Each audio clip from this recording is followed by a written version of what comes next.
Salut, c'est Tonio, et dans cette vidéo, je vais répondre à la question d'hier, c'est-à-dire comment identifier une fonction à partir de sa représentation graphique, en l'occurrence ici, comment identifier l'équation de la courbe verte.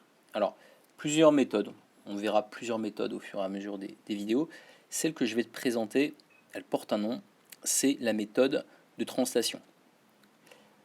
C'est quoi la méthode de translation? C'est quand tu connais la courbe représentative d'une fonction et tu connais son équation. En l'occurrence ici tu connais CF, son équation c'est y égale à x carré, et tu vois que la courbe de G, c'est-à-dire CG, est la translation de CF par un certain vecteur. Alors quel vecteur?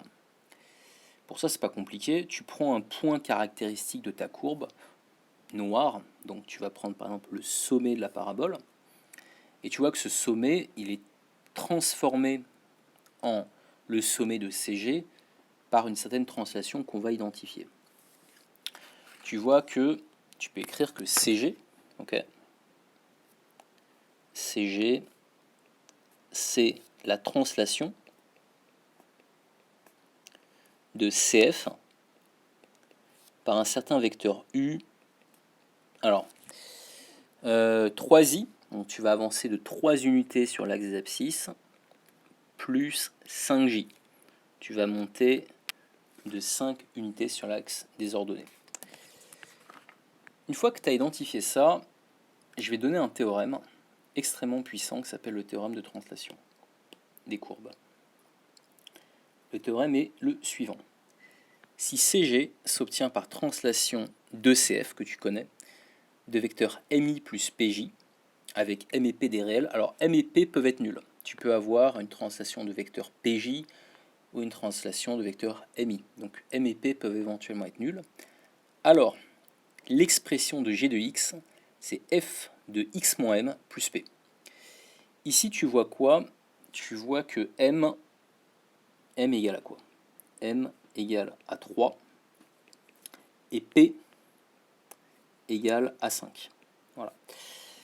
Donc, qu'est-ce qu'on peut dire sur G de X? G de X, c'est F de X moins 3 plus 5. Ok. Or, F, c'est la fonction carré. Donc, G de X vaut X moins 3 au carré plus 5. Tu peux éventuellement développer si tu le souhaites. Alors, pour t'entraîner, je te propose un exercice. L'exercice c'est le suivant. Je t'ai tracé une certaine hyperbole. La question c'est, est-ce que tu peux identifier l'équation de la courbe verte en utilisant le théorème de translation des courbes? Si tu as appris quelque chose, si tu as trouvé ce théorème utile, n'hésite pas à liker, t'abonner, et je te dis à bientôt pour une prochaine vidéo. Salut, ciao.